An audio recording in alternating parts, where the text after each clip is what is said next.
Welcome back. Welcome back. Shots fired from the West Coast to Canada. Your boy DELRAY, platinum artist, platinum songwriter, Straight Game TV. Let's talk about it.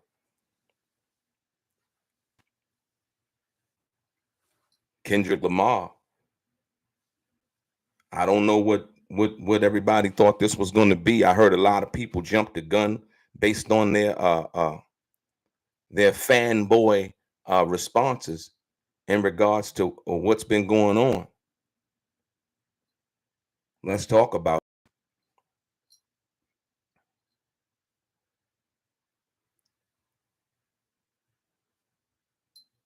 On this beautiful Saturday morning. Straight Game TV.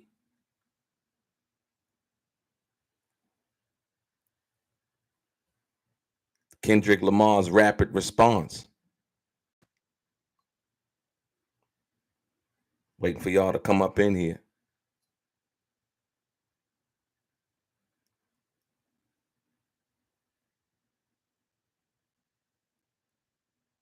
Bruce Lee, PJ Allen. Let's talk about it. Billy Ray Williams, what's happening? JD, salute. Let me tell you something right now. The Meet the Grams, it's over. It's over. It's basically over. And I'm gonna tell you why. I don't know. Kendrick Lamar has an unorthodox style, right? Kendrick can go under any kind of beat. If you give him any kind of beat, but he has a more rapid fire style. Drake attempted to drop something as the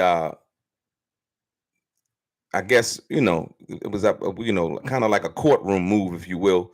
You put somebody up on the stand and you want the jury to hear, the jury as being meaning the public to hear, the testimony that you want them to hear and dwell on over the weekend, if you will, right? So they can kind of marinate.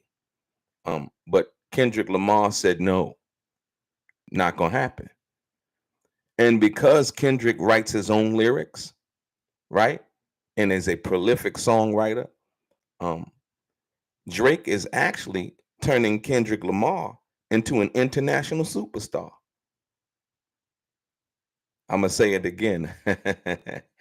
Drake is helping Kendrick Lamar become an international, lyrically respected superstar in the game of hip hop. Not that Kendrick wasn't huge at first, right? But now, yeah. And the time that it takes Drake to respond, based on the fact that he's not writing his own lyrics and uses ghostwriters, right? Drake tried to come with Family Matters. Didn't work. Talking about why Kendrick didn't hold his son and say cheese, with little lines in there like that. And like I said, then Kendrick quickly, I call it a rapid response. You know what I mean?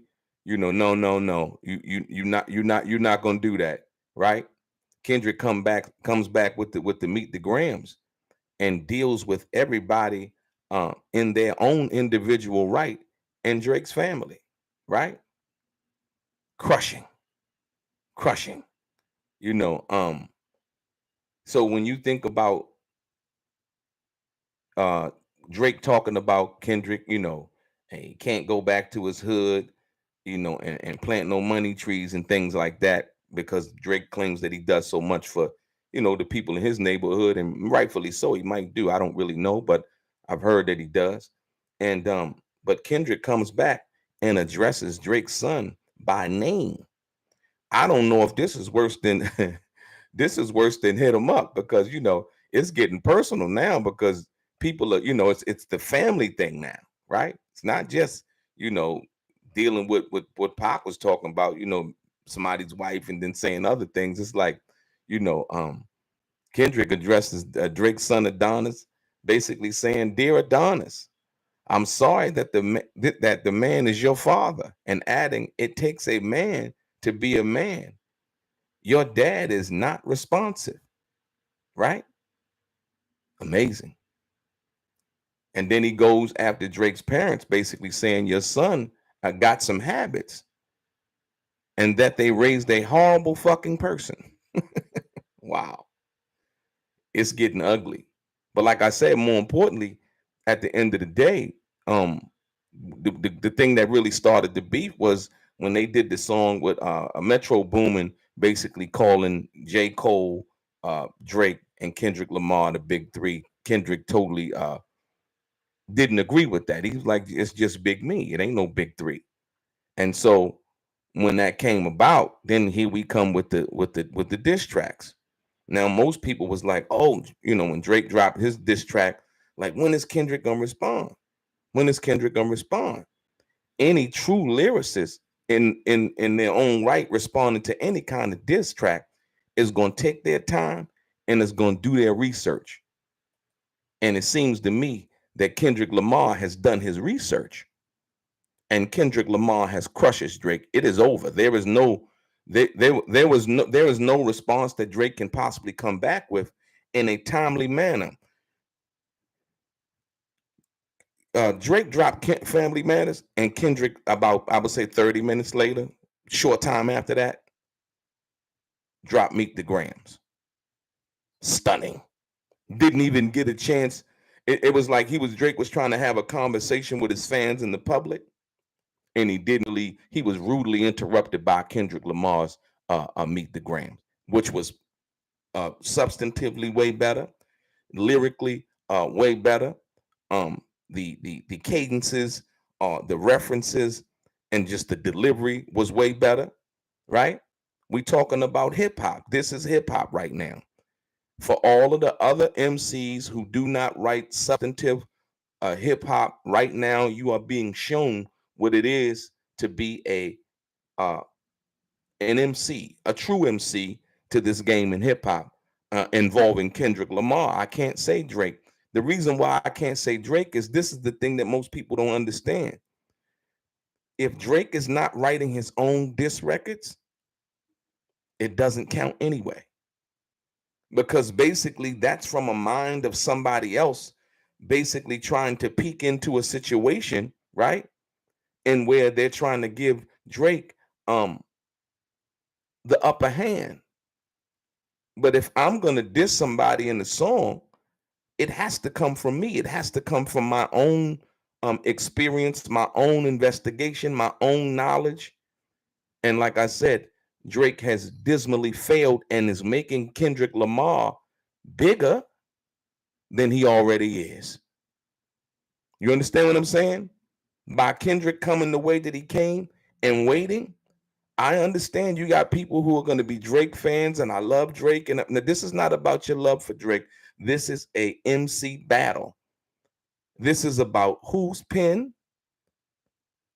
and whose paper meets the criteria for being a great MC and being a great wordsmith. You understand what I'm saying? And so now, here we go. I love the first joint that Kendrick dropped, and he said that he when the whole Eminem Melly Mel thing, and when Melly Mel did the interview on the Art of Dialogue, he was basically saying, yo, who wants to rap like Kendrick Lamar, right? Kendrick even slid a little piece in there about Melly Mel. He's like, I'll go at Melly Mel if I have to. I thought that was brilliant. You understand what I'm saying? And so with that being said, Kendrick, and that was out of respect. Out of respect. Like I said, I even talked to Melly Mel about that, to be perfectly honest with y'all. I talked to Melly Mel about that, and Mel said that he didn't take it as a disrespectful thing. He was like, yo, that was Kendrick being Kendrick. Once again, when you talk about hip hop and you talk about battling and you talking about keeping it within the lines. But like right now, I don't know. Like I said, Drake talking about Kendrick's baby mama, and then you go into Kendrick coming back talking about his son, and all of that. Like I said, I would hope that, it just remains on wax, and hopefully that it will.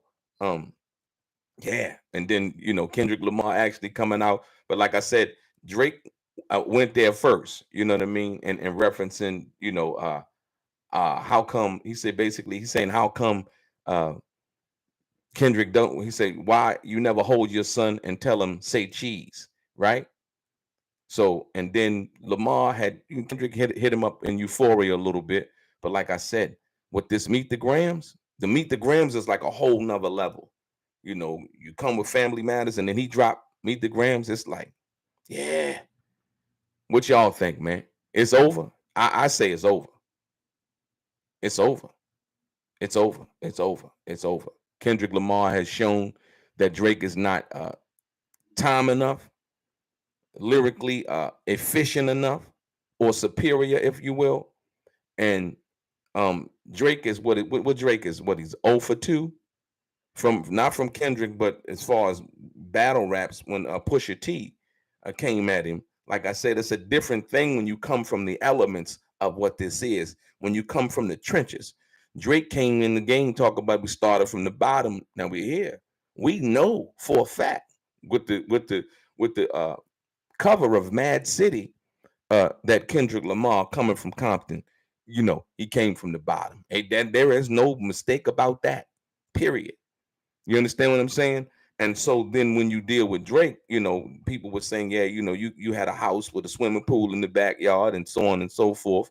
And he was on the TV show Grassy and all of those things. It was as if Drake was a manufactured star, right? And Kendrick is the organic, ground up from the roots star out of the great city of Compton, if you will.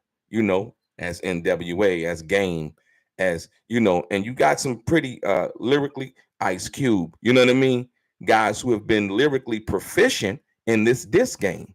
You know what I mean? Namely Ice Cube, when Ice Cube went after NWA after he had left with the No Vaseline, which I think and believe purely that Tupac kind of noted, hit him up after No Vaseline. If you listen to No Vaseline and then you listen to Hit Him Up, Pac just took a different approach, right? And he's always said that, he was a fan of Ice Cube, even throwing some slights at Ice Cube, for dropping Bow Down. When Tupac was in jail, Ice Cube had dropped Bow Down, and Pac was basically saying that, Cube kind of took from um you know from what he was doing as far as the situation.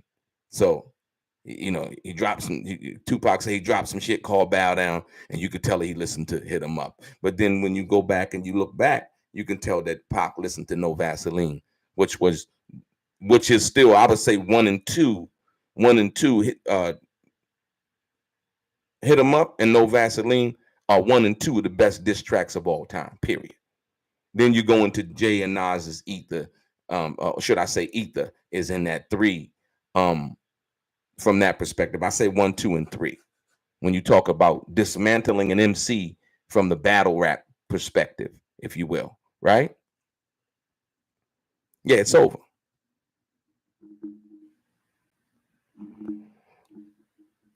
Yeah, the Meek Mill thing with Drake, I would say was I wouldn't even say it was even a battle. It was more of a, you know dealing with Nicki Minaj from that perspective.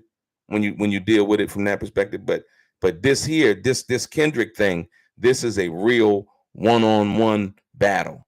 Yeah, KRS One too, with the bridge is over.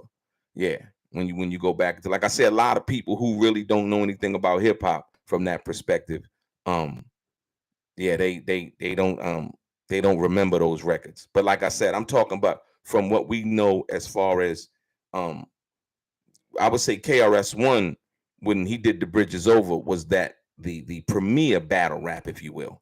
That was the premier battle rap. That was the, before people really understood what that really was. Um, KRS One from the Bronx was going at um, MC Shan, from Queens. You know what I mean?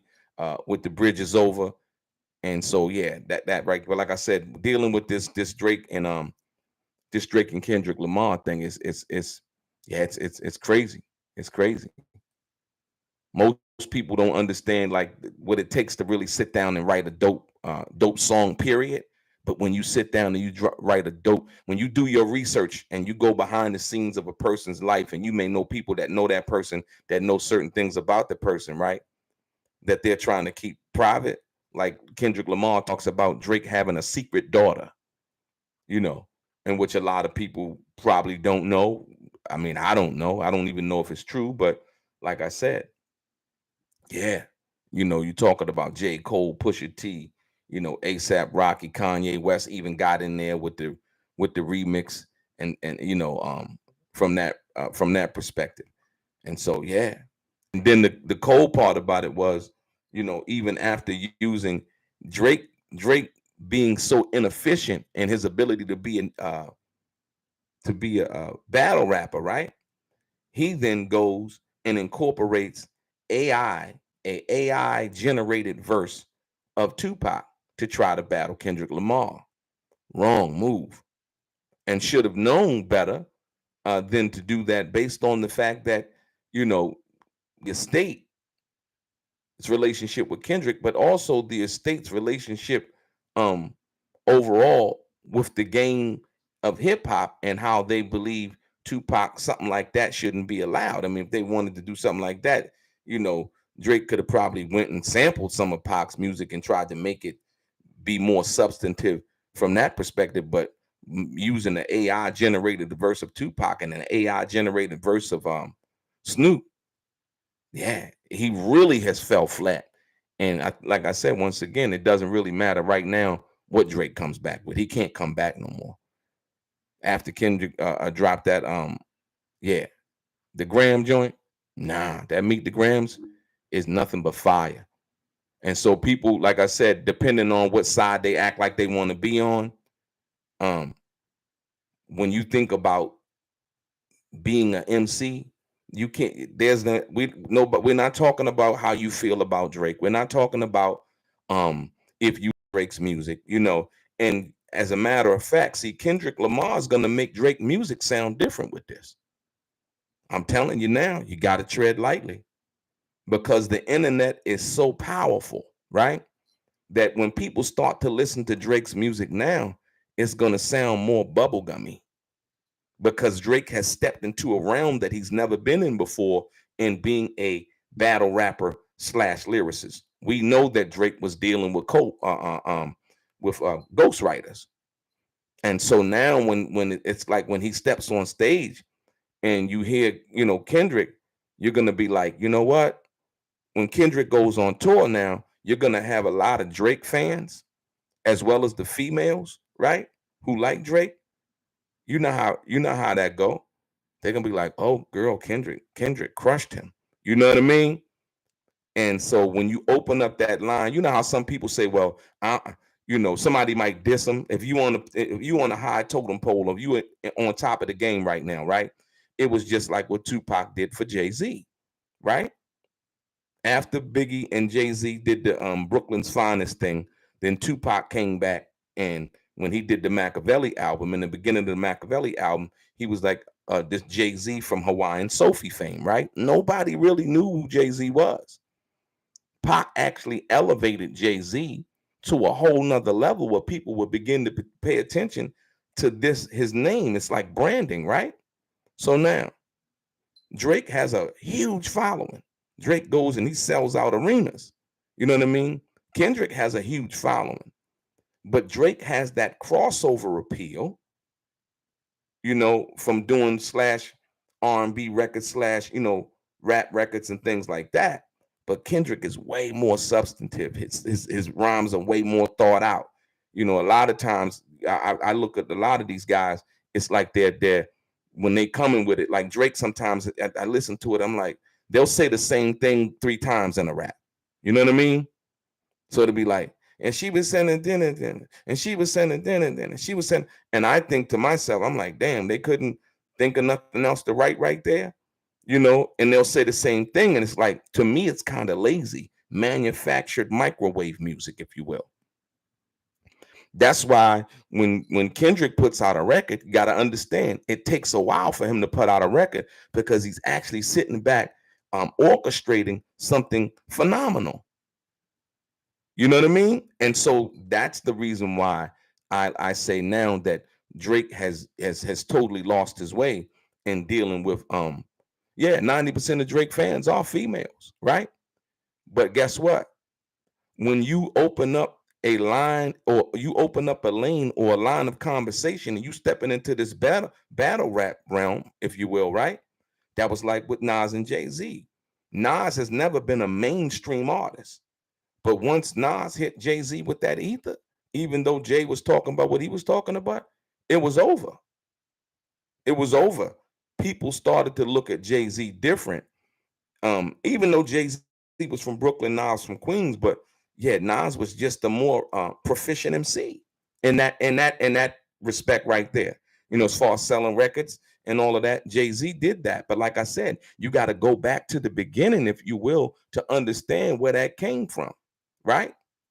With Tupac. Tupac was the guy who said about what he said about Nas, right? Nas, Mobb Deep, even um uh which one of the brothers? Track and what's his name? The one that brother that passed away from Mobb Deep. Um Even he said, yo, he was happy when Pac dissed him because once again, they knew the power of Tupac mentioning their names. And so now, the same thing going on with the Kendrick thing, the same thing that went on with the Jay-Z thing, the same thing that went on with the Drake and Meek Mill thing. Like I said, but now yeah, Prodigy. Thank you for Anthony, my bad. You know, I bought that first Mobb Deep album. It was phenomenal. I was like, man. Um, you know, when we talk about that from that perspective. So now this is what we have. So now when you listen to Drake's music, it's going to sound different based on the fact of what we're getting right now from Kendrick Lamar and Drake dropping Family Matters and Kendrick being ready. You know what I mean? Because most people, when it first happened, people were complaining about when Kendrick gonna respond, when Kendrick gonna respond. But here you have it. And not only did he respond, I call it with like the rapid response time, if you will. So yeah, yeah, absolutely. That Gemini thing be real. I like to let people know I'm a Gemini also. And like I said, that's why I'm speaking on this. Not only that, but from being an MC and somebody who writes songs and writes music and deals with that, right? When you sit down and you get into it, you know what I mean? You got to come with your A game. You got to come with your A game. It's no, and like I said, by Drake using ghostwriters, that's what takes him so long. And so Drake thinking like, yo, I'm gonna drop this right here and crush. No, no. Kendrick, boom, hit him. You know, so now you know Kendrick is working in overtime. Now he in the studio. You know, put up the track, let's go. You know what I mean? And so with that being said, you know, no more playing. So now what does Drake have to do? And this is the proof in the pudding. The proof in the pudding is this. Because Kendrick writes his own lyrics, that's the reason why he was able to respond with Meet the Grams so swiftly and so cunningly, right? And it's going to take Drake a couple of days, just like it just did after Euphoria, right? To come back. Because now somebody has to come help him write it. You know what I mean? If he hasn't started writing himself, because he think they can say something more uh, on an elevated level than he can in helping him write a diss track.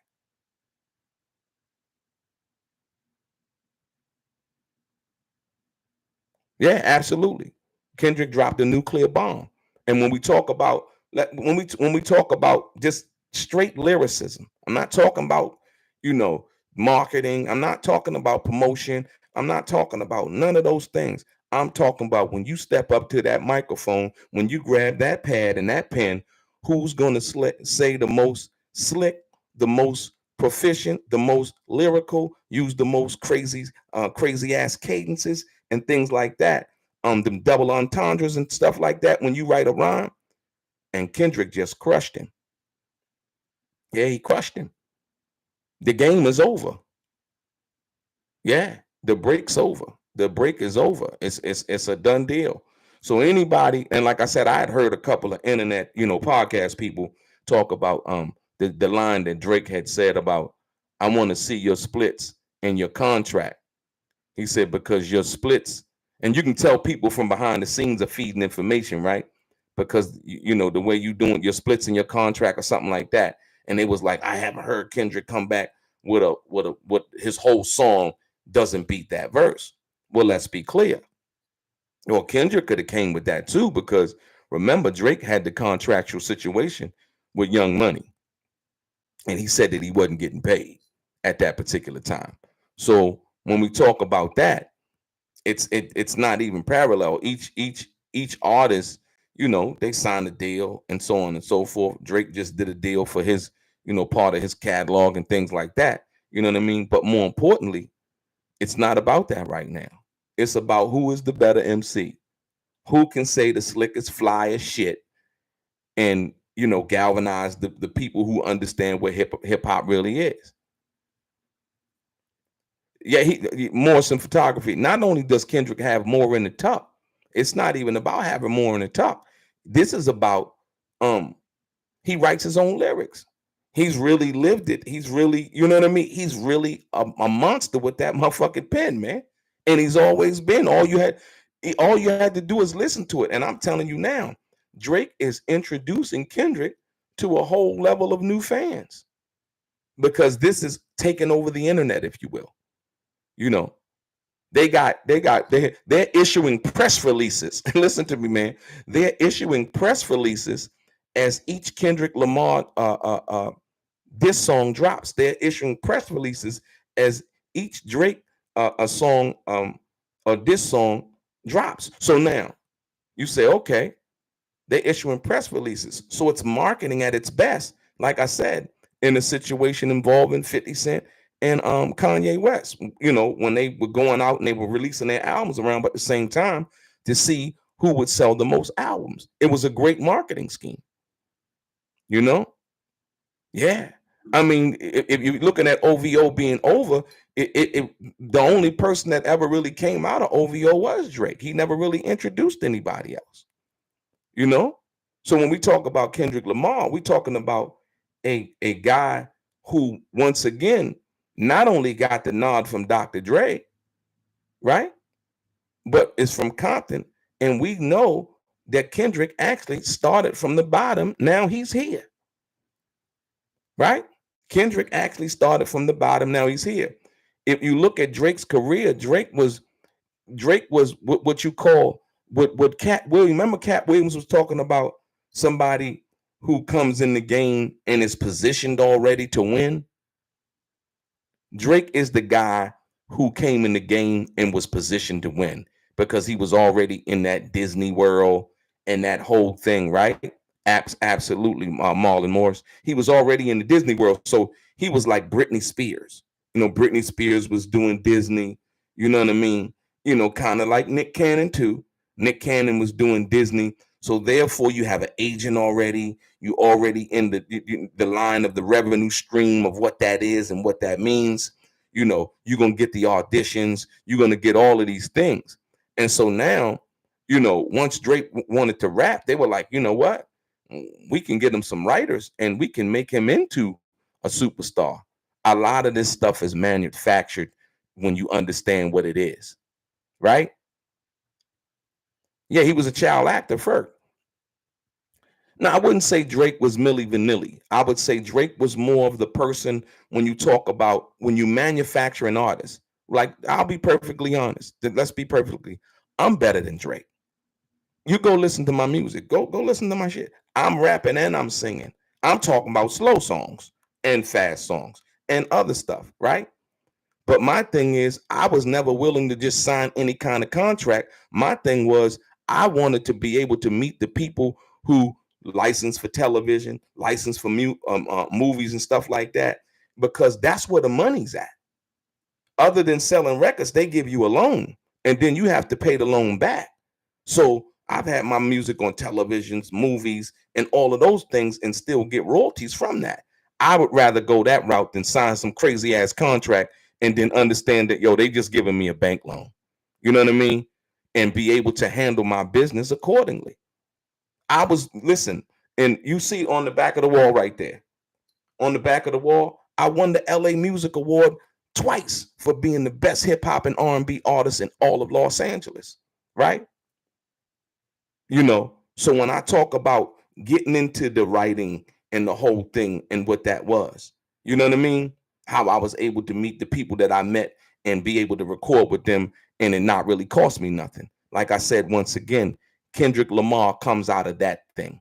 Read the story.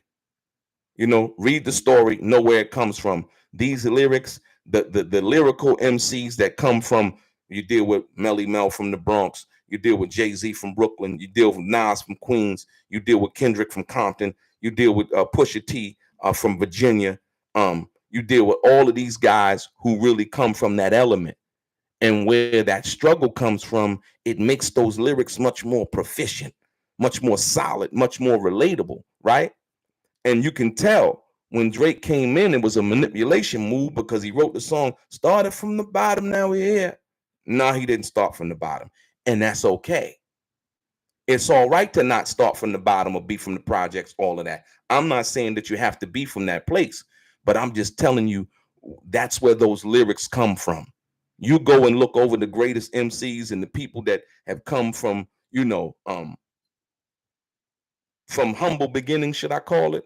When you talk about that, you talk about these phenomenal MCs like Jay-Z and all of Tupac. Like I said, Tupac. What was Tupac when young? Homeless. He was in Oakland. He was in Baltimore. He was in New York. You know, his family, mom struggled with addiction, really dealt with that climate of thing to be able to come to give you that fire and put it up underneath you. Biggie, the same thing, right? Single mom, parent household, you coming, you in Brooklyn, you dealing with, what you dealing with. But then when you step outside your, what's the name? It's constant competition because it's a struggle and everybody's struggling just to be the best before you even get a paycheck, before you even get anything going, right? This is where it comes from. The lyrics are born in the streets. That's why when we say, yo, you know what? Yeah. That's why when we say, yo, when we listen to lyrics, we look at it from that perspective. When Melly Mel them drop, like you said, it's like a jungle sometimes. It makes me wonder how I keep from going under. You know what I mean? That's that struggle. That's what made the message such a hit song, because throughout the ghettos of America at that time in the 80s, right? We were dealing with so much stuff. And you listen to the message and you like, oh, okay, this is how it's done.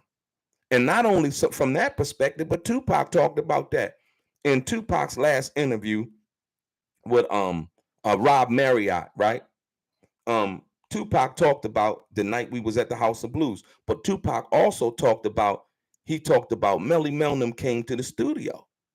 And then when he talked about Melly Mel coming to the studio, he said specifically, he said, you know what? He said, I know I am the Don right now. He said, but Melly Mel, he was the Don before. And for him to write the message and all of these other records, right, is the reason why I'm able to use his stuff to make millions of dollars. Tupac gave it up specifically just like that. Go listen to that Rob Marriott interview. That's the thing that made Tupac so special. Tupac said, if Melly Mel would have dissed me, I would have dissed him. He said, but right now we're trying to help them get a record deal. Tupac was that guy. He knew he was on the top of the total pole, and he said, you know what? I'm always going to reach back. Everybody who remembers the old school song, right? For Me Against the World, where he named all of the rappers that influenced him in the game of hip hop. This is a street thing. This is a lyrical thing. I don't care how much the industry tried to get a hold of it, right? It doesn't matter. When it all comes down to it, it's like Cat Williams say, yeah, they got a little bit more money than us. They got a little bit more power than us. But Cat Williams say, when you get on the line and we face to face, none of that matters. And right now, Kendrick Lamar and Drake are on the line. And Kendrick Lamar showing that, guess what? All of the power, all of the marketing, all of the things that people want to throw in, all of the people that they can pay to write reviews or write these responses, all of that shit is on hold right now. This is about the pad and the pen and how you spit that shit that we know that we've been spitting from day one.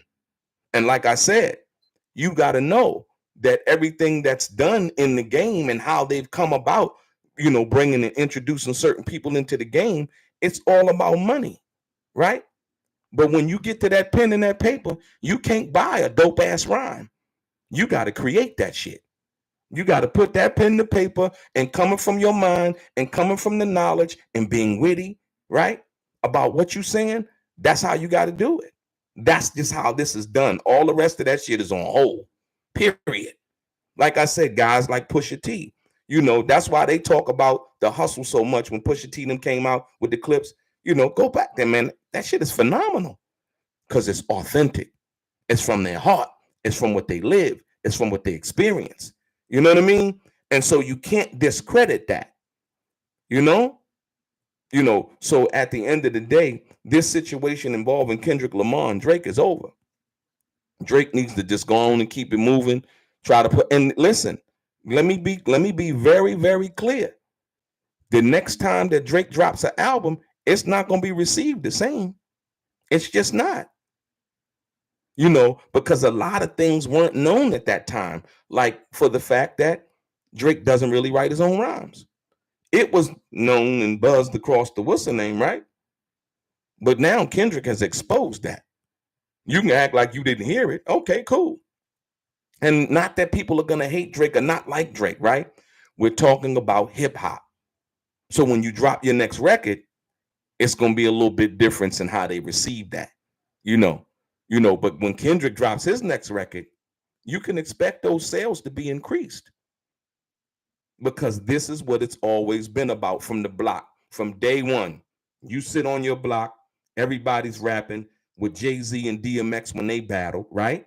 On top of the pool table from what Dame Dashing was talking about. When you deal with that, right? The Big L Jay-Z battle, right? You're talking about this is what gave Big L, why Big L is so revered as an MC and never really was mainstream before he was killed, right? The reason why that is because we listen to Big L's raps and we know that he was a lyrical assassin, right? Same thing with Cannabis when he tried to go at LL, right? Wrong move. Because I don't know who he thought. Cannabis was dope, proficient MC, all of that, right? But when LL get into that pen game, it ain't many people that can really deal with him. Once again, LL Cool J is from that place. He's from Queens. You know what I mean? Where you sat down and you lived it, from seeing it, from being around the cats that did it. And like I said, you can just come from a different place and grab that thing and it's a wrap. Period. So as we see it right now, Drake drops Family Matters, some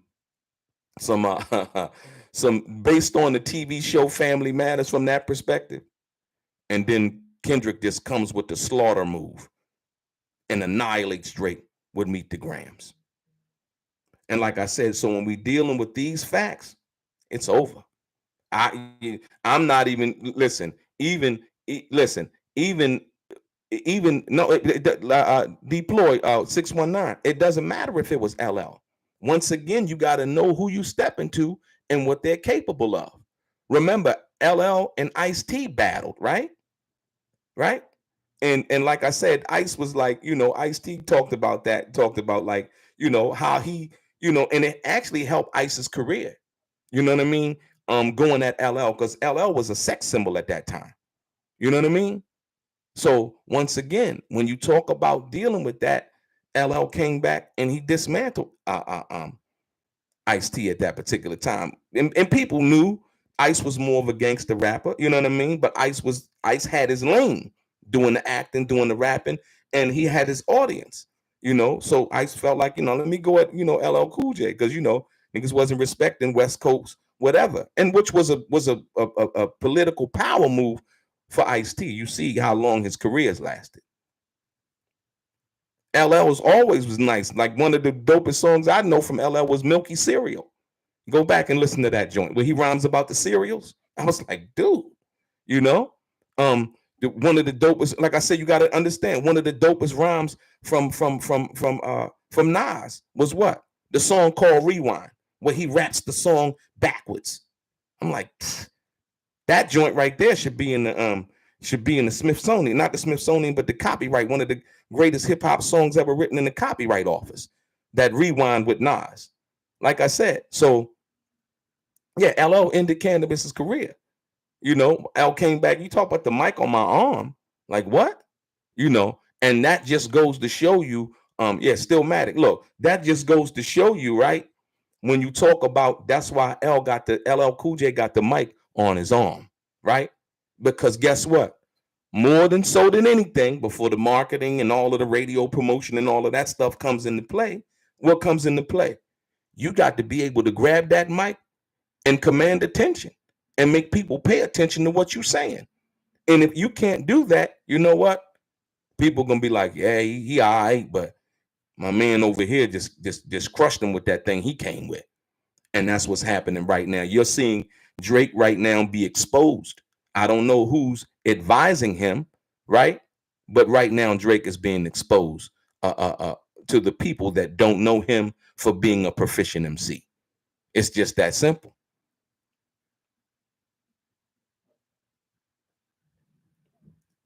You know, the cold part about the game is like, even with Tupac, right? Dudes, when Tupac was living, people were scared to go at Tupac. Because he didn't have no filter. For a lot of people, like I said, with the hit 'em up thing, he had no filter. And then you heard when Machiavelli dropped, unfortunately, he had passed away at that time, but Tupac was still coming.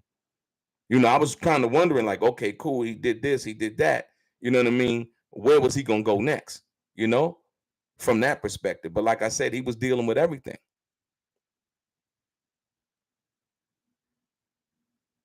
Yeah, absolutely.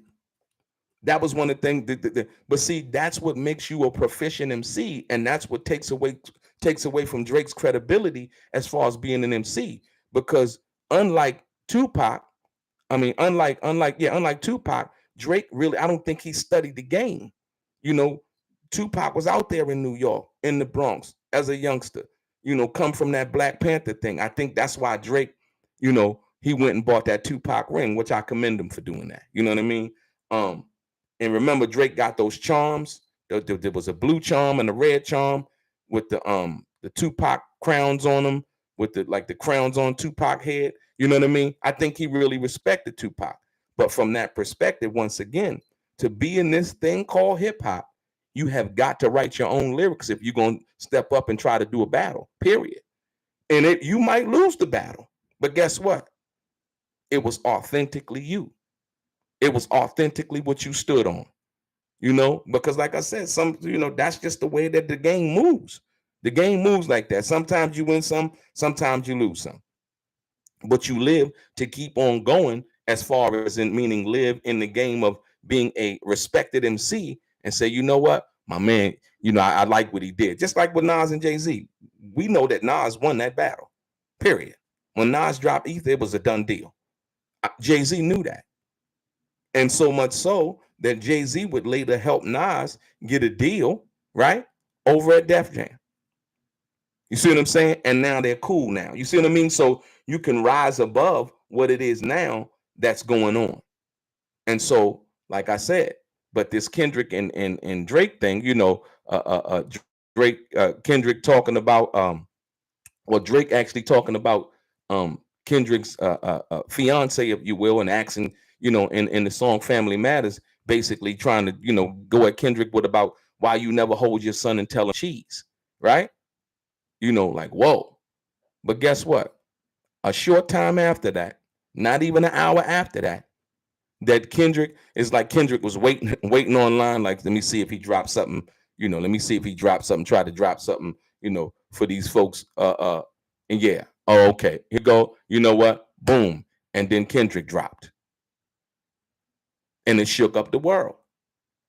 It shook up the world, period. Go listen to that Meet the Grams. Go listen to that Family Matters. It's not even in the same category. Lyrically, the delivery, the cadences, the beat, none of that, right? And then Kendrick, how he starts it off when he says, "Dear Adonis, I'm sorry that man is your father," and adding, "It takes a man to be a man. Your dad is not responsive." Then he goes and talks to Drake's parents and basically says, "Your son's got some habits, and that they raised a horrible fucking person." Amazing.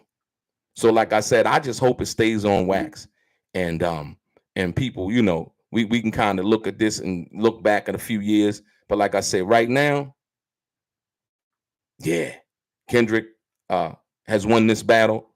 Drake, go on and just keep on doing your world tours and things that you're doing and whatever. But this battle rap thing is not made for everybody.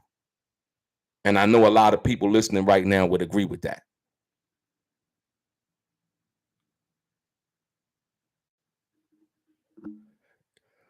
Brandon, I appreciate you, Brandon. Brandon, what did you mean if he was? No, it's not. Listen, once again, what you say at the time that you say it doesn't have to be when you in the battle with somebody. What you say, and you say at the time, when you heard like Murder Mook and all of them guys, and they would do the battles, and they would say, "Yeah, it's this, that, and the other," and I got a 9, and I'm click clack and boom, and with the bullets and the guns and all of that stuff, just to try to get the one up, right? We know a lot of that stuff wasn't real, but we're looking at how it's put together, right? How it comes together as a combination of what a person is saying and whose delivery was the best and who said the slickest shit. Right now, when you talk about, if you're asking for the, well, I'll give you this then. If that's the case, when Eminem came at Melly Mel, from what I know about Melly Mel, he never used steroids. He got a gym membership, and he always stayed in the gym. Anytime I was with him, I'm talking about 4 hours a day in the gym. Right now, he probably in the gym, right? Eminem said that Melly Mel was on steroids. That's not true. So but everybody was saying that Eminem, slaughtered Melly Mel and blah, da, da, da, da, and so on and so forth. And they have a right to say that. Eminem has a big following, right? That comes out and supports Eminem whenever he comes out and says something or battles with somebody. It's this, it's this, it's that. Okay, cool. They weren't saying that when that happened. So we're not going to try to talk about, oh, it's truthful or if Kendrick was misled. No, we're not going to talk about that right now. For what we know and how we've seen this transpire with this battle situation, once again, Drake dropped his thing, Family Matters, thought that it was going to have some kind of a life. Kendrick cut that off immediately, effective immediately with Meet the Grams. And you can't deny that. It's that simple.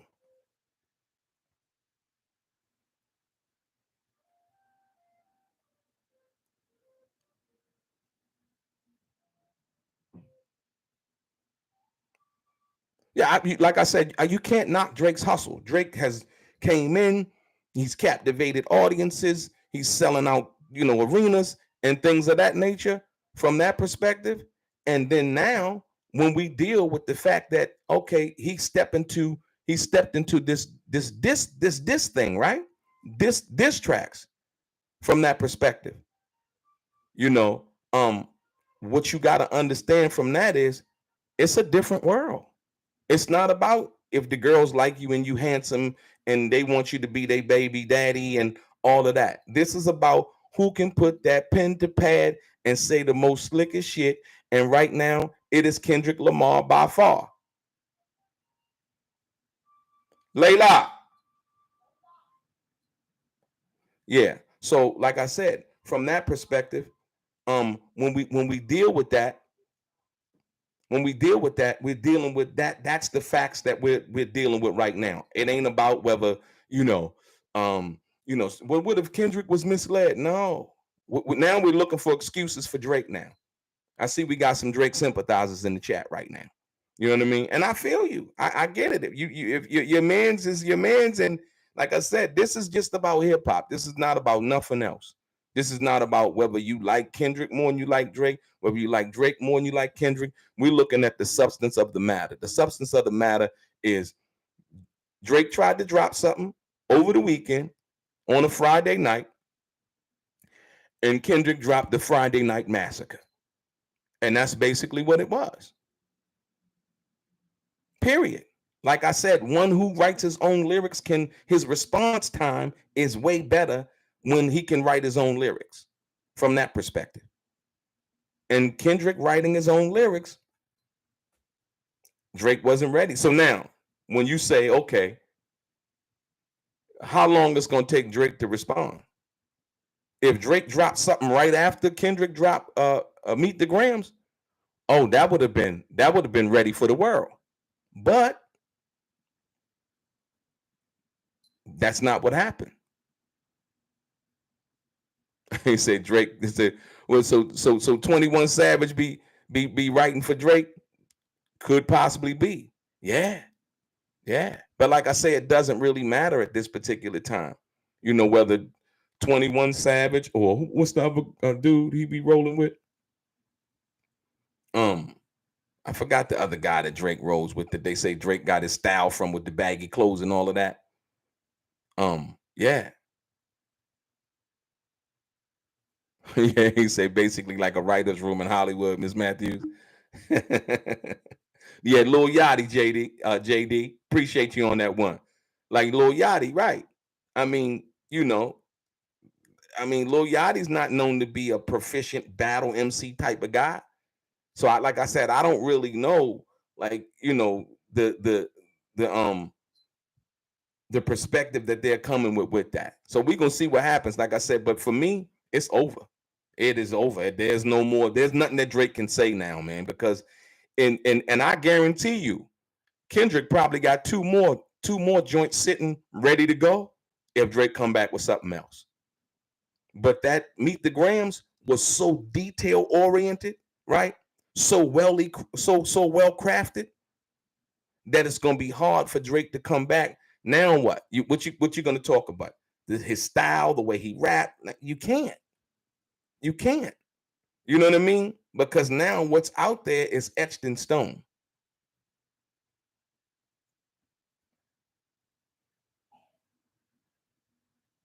Yeah, J. Cole is nice, but like I said, once Kendrick delves into the deep, dark pits of his mind, and you force a guy like him to come with it, he coming with it.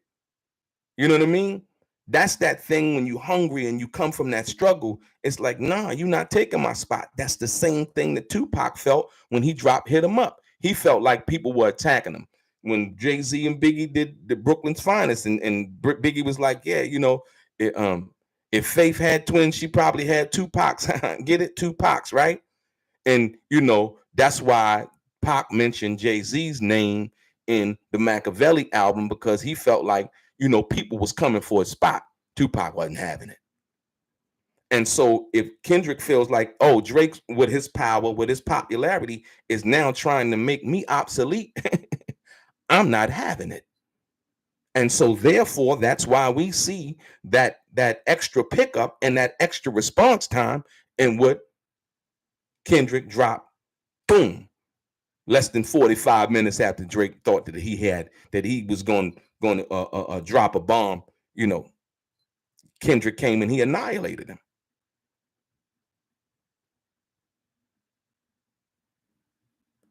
Brandon, I respectfully disagree with you, right?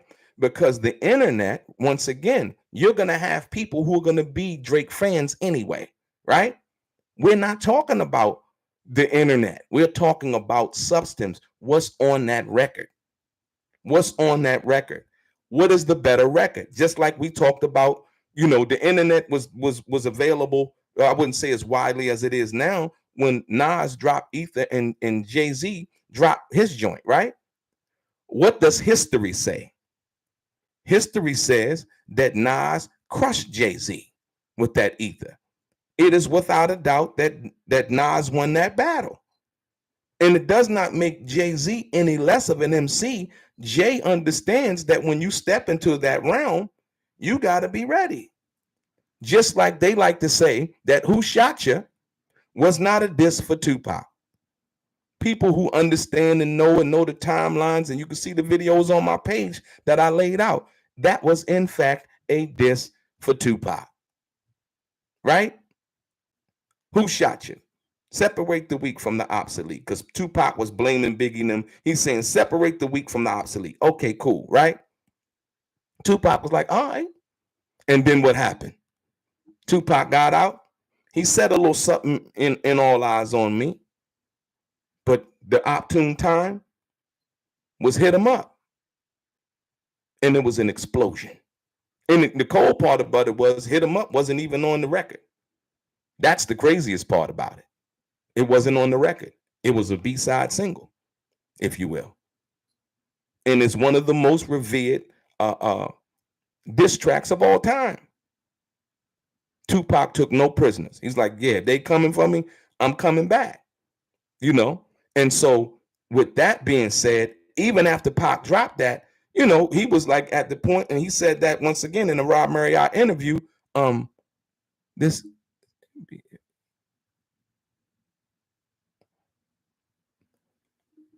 you say this is, if not the greatest diss song. I'm not gonna say that. I'm not gonna say that. You got No Vaseline, you got Hit 'Em Up, you got Ether, like I said. But right now, for the public perception of the popularity of both artists, right?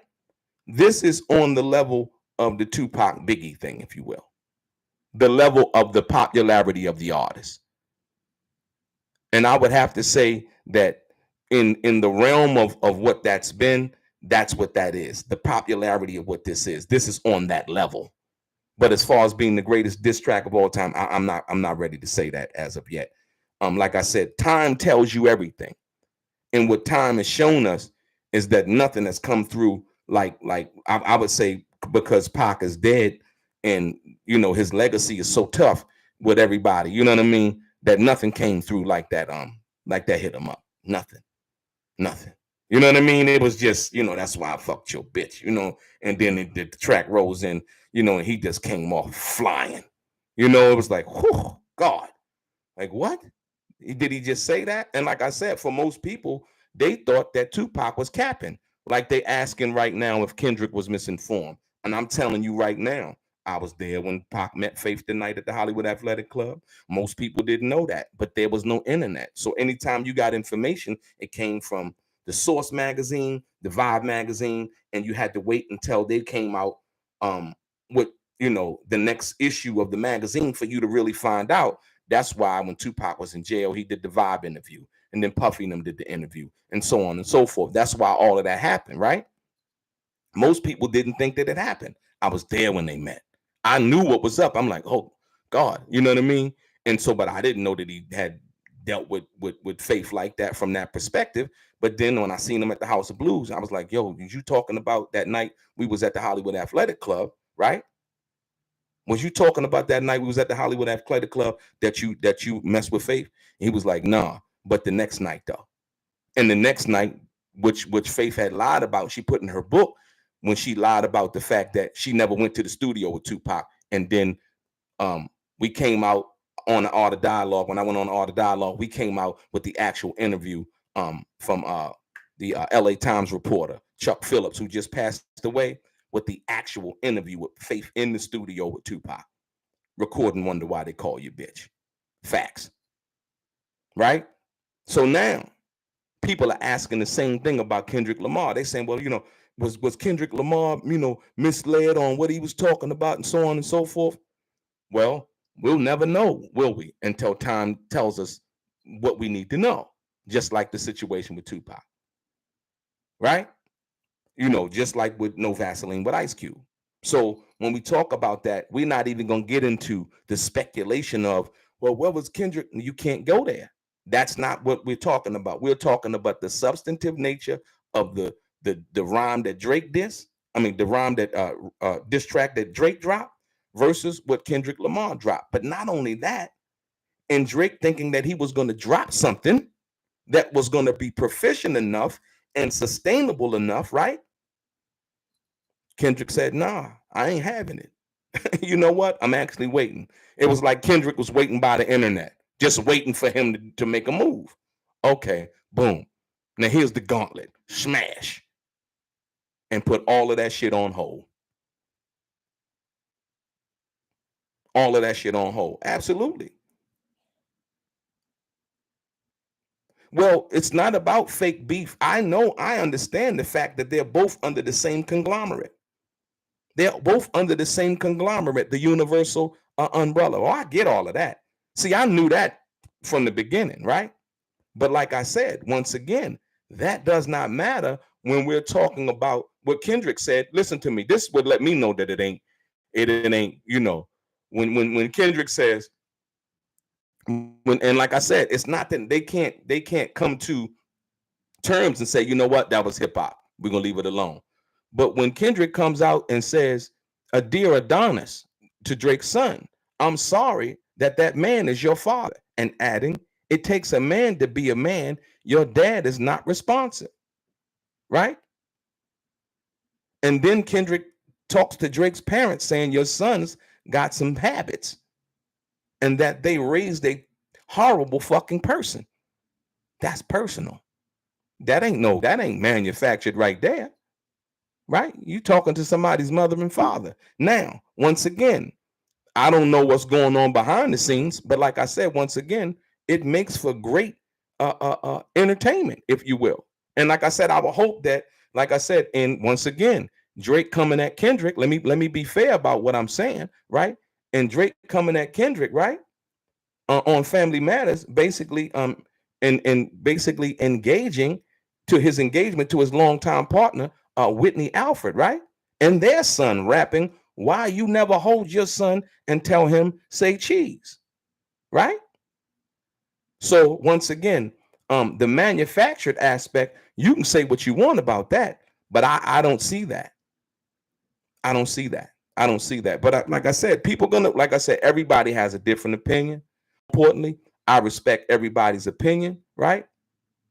But once again, when you talk about being a lyricist, being a dope MC, being a proficient MC and write with that pen and that pad, Kendrick Lamar has won. And I'm going to say it like I said it before. It's over.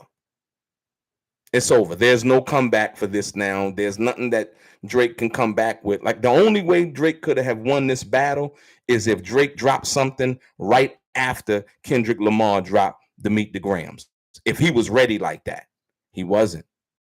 Time, right? Kendrick doubled it up on him. Boom, boom. Oh. Like, Drake over there questioning now, like, yeah, Kendrick really meant what he meant, right? And like I say, this is hip hop. Nothing personal from that perspective. And I hope, like I said, once again, whatever, when it's done, it's said and done, that they can come to to some kind of sensible resolution. But right now, it's a wrap. It's a WRAP in Cincinnati, man. Yeah. And so, it doesn't matter. Right. Drake doesn't write. And that's what I'm saying. That's why Kendrick Lamar is being introduced to a whole new group of female fans that like Drake. Now they're gonna start liking that gangster thug thing a little bit more, and Kendrick Lamar, if you will, from that perspective, right? So I don't know. Brown skinned niggas might be in again, y'all. They might be taking light skinned niggas out of style. You know what I mean? you know, the argument that they always made about the brown skin thing and the dark skin thing and light skin thing, right? The colorism thing, right? You know what I mean? But like I said, once again, when you deal with the fact that hey, Kendrick Lamar being introduced to Drake fans, if they didn't know who Kendrick Lamar was or act like they didn't want to pay attention, Kendrick Lamar has put himself in the superstar rap category now with this win over Drake from that perspective, because this is one of the things that this is one of the beefs that Drake really engaged in with Kendrick. You know what I mean? And like I said, it is great for marketing. You know what I mean? It's going to, fill the coffers of the record labels and so on and so forth. But like I said, once again, it doesn't matter at this time, because guess what? It's over. It's done. Your boy DELRAY, Kendrick Lamar, one love, straight gang.